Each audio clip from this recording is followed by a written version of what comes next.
Assalamualaikum warahmatullahi wabarakatuh. Hai teman-teman, teman pelajar ekonomi.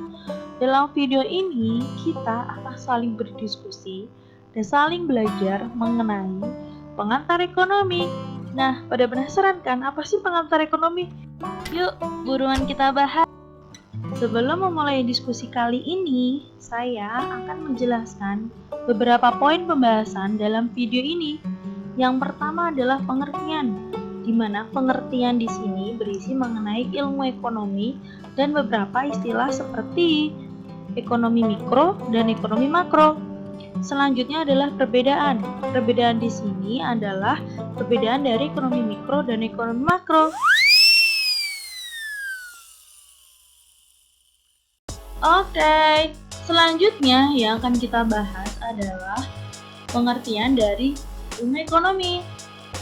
Saya telah mencantumkan 3 tokoh di atas adalah yang pertama adalah Adam Smith, yang kedua adalah Samuelson, yang ketiga adalah Mankiw. Dari ketiga tokoh tersebut, kita dapat menyimpulkan apa sih pengertian dari ilmu ekonomi? Yaitu adalah ilmu yang mempelajari perilaku ekonomi dalam memenuhi kebutuhan dengan sumber daya yang langka ataupun terbatas, sehingga dapat mengoptimalkan untuk pembangunan yang berkelanjutan. Nah, dari penjabaran yang saya buat ini atau kita simpulkan ini, kita dapat melihat nih bahwa perilaku ekonomi di sini adalah seperti menurut Adam Smith adalah seorang manusia. Menurut Samuelson juga cara manusia tersebut. Selanjutnya untuk memenuhi kebutuhan, karena tujuan perilaku ekonomi adalah memenuhi kebutuhan, mereka membutuhkan sumber daya. Tetapi diketahui bahwa sumber daya itu langka ataupun terbatas. Bagaimana mereka untuk menggunakannya? Mereka perlu mengoptimalkan sumber daya untuk berkelanjutan. Hingga dari penjabaran sebelumnya, kita dapat melihat beberapa istilah dalam ilmu ekonomi, yaitu ada ilmu ekonomi makro dan ilmu ekonomi mikro. Di sini ilmu ekonomi makro adalah ilmu yang mempelajari perilaku ekonomi secara agregat. Sedangkan ilmu ekonomi mikro adalah ilmu yang mempelajari perilaku ekonomi secara individu.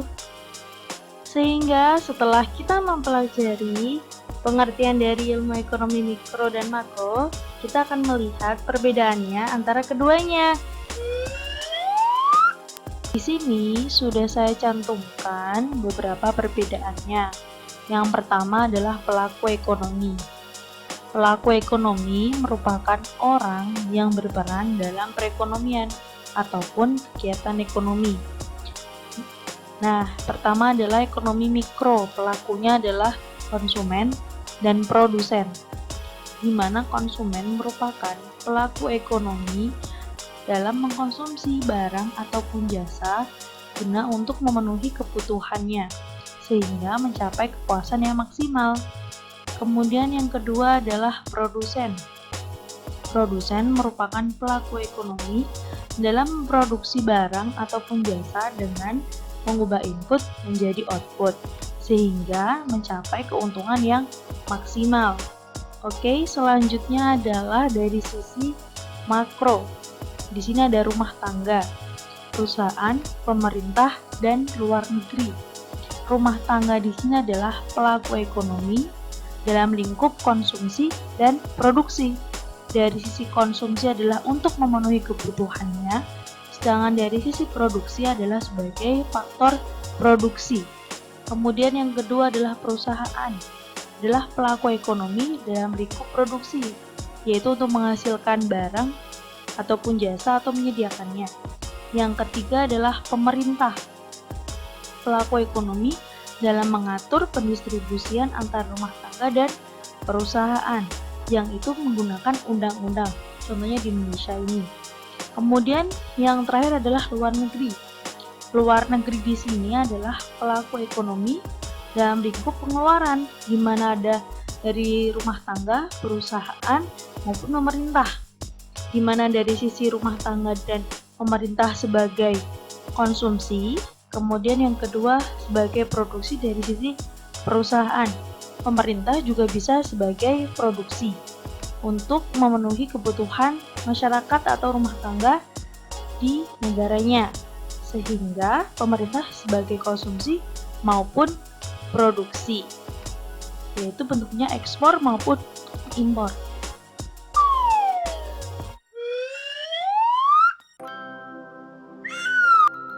Perbedaan yang kedua adalah ruang lingkupnya. Ruang lingkup merupakan cakupan dari kegiatan perekonomian. Kemudian pada ekonomi mikro ada 5W 1H, yaitu ada apa, siapa, kapan, di mana, mengapa, dan bagaimana. Nah, apa di sini adalah barang apa yang akan diproduksi. Yang kedua, siapa, yaitu adalah untuk siapa barang itu akan diproduksi. Yang ketiga, kapan barang itu akan diproduksi. Yang keempat, di mana proses produksi dan pendistribusiannya.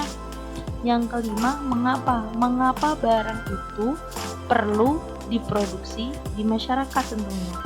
Yang keenam adalah bagaimana proses produksinya. Selanjutnya pada ekonomi makro, yaitu ada masalah utama. Masalah utama di sini adalah masalah utama makroekonomi. Contohnya ada kemiskinan, pengangguran, inflasi, seperti itu. Kemudian yang kedua adalah data masalah utamanya, data kemiskinan, data pengangguran, data inflasi. Yang ketiga adalah analisis datanya, yaitu data dari masalahnya dengan teorinya. Kita analisis masalahnya dari data masalahnya dengan teorinya yang ada. Kemudian yang keempat, kebijakan yang sesuai dengan masalahnya. Yang keempat, kita dapat hasil dari yang kita analisis, kita memberikan kebijakan yang sesuai dengan masalahnya yang ada. Kemudian perbedaan yang ketiga adalah masalah ekonomi. Tadi kita sudah menyebutkan di atas masalah makro nih yang jelas contoh-contohnya. Nah, di sini sebelumnya kita bahas masalah mikro dulu, di mana dari sisi konsumen dan sisi produsen. Contohnya dari sisi konsumen dulu adalah ketika harga naik itu bisa jadi karena kurangnya infrastruktur ataupun transparansi dari pasar. Itu tentunya pasar tidak sempurna, ataupun dari pajak pembelian suatu barang ataupun jasa. Kemudian dari sisi produsen, seperti harga dasar ataupun harga tertingginya. Harga dasar, ketika harga dasar itu rendah, maka keuntungan yang didapat produsen akan semakin rendah tentunya. Kemudian yang kedua adalah contohnya BBM atau menyebabkan total cost atau biaya produksi akan semakin naik. Ketika biaya produksi naik, produsen akan menaikkan harga atau mengurangi produksinya, yaitu akan berpengaruh pada keuntungannya. Yang ketiga adalah pasar monopoli tentunya. Ketika suatu pasar itu sebenarnya bukan pasar monopoli, tapi mereka bekerja sama menjadi monopoli, itu akan menyebabkan ketidaksehatan pasar atau memonopoli suatu pasar, sehingga menyebabkan pasar-pasar sebenarnya pasar sempurna di mana banyak penjual dan pembeli, menjadikan sesama penjual itu akan menjadi suatu masalah dalam menentukan harga ataupun kuantitas yang akan mereka berikan.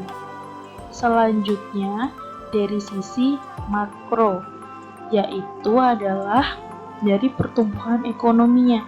Jadi saya sudah menjelaskan pertumbuhan ekonomi itu berhubungan sama output yang diproduksi suatu negara. Jadi ketika outputnya rendah atau output total suatu negara rendah, berarti pertumbuhan ekonominya rendah. Contohnya seperti krisis seperti itu. Nah, kemudian yang kedua adalah inflasi. Inflasi adalah kenaikan harga umum secara terus-menerus nih. Ketika suatu harga itu semakin meningkat, itu akan menjadi daya beli masyarakat itu turun karena harganya terlalu tinggi. Kemudian yang ketiga, pengangguran. Pengangguran di sini adalah orang yang tidak bekerja ataupun sedang mencari kerja, otomatis mereka akan tidak memproduksi suatu barang ataupun tidak berperan dalam ekonomi, sehingga mempengaruhi pada pertumbuhan ekonomi yang akan semakin rendah. Kemudian kemiskinan. Kemiskinan di sini ada berbagai definisi. Ada menurut menurut BPS yang menyatakan dengan pendapatannya kurang dari 400.000 per bulan, ataupun menurut World Bank itu adalah satu hari adalah 1 hingga 2 dolar. Itu akan menjadi perbedaan yang signifikan mengenai kemiskinan tersebut.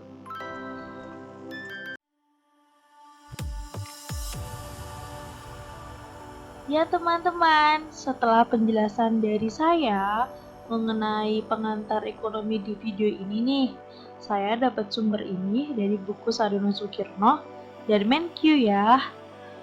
Dan saya mohon maaf ya apabila ada banyak kesalahan dari saya, dan itu bisa jadi bahan diskusi kita nih. Nah, gimana ya cara diskusinya? Tolong komen ya bagian mana yang terjadi kesalahan dari saya. Nanti kita akan saling diskusi. Selanjutnya jangan lupa like ya teman-teman dan subscribe supaya kita bisa saling diskusi dan buat saya semangat bikin videonya. Oke teman-teman, terima kasih teman-teman. Assalamualaikum warahmatullahi wabarakatuh.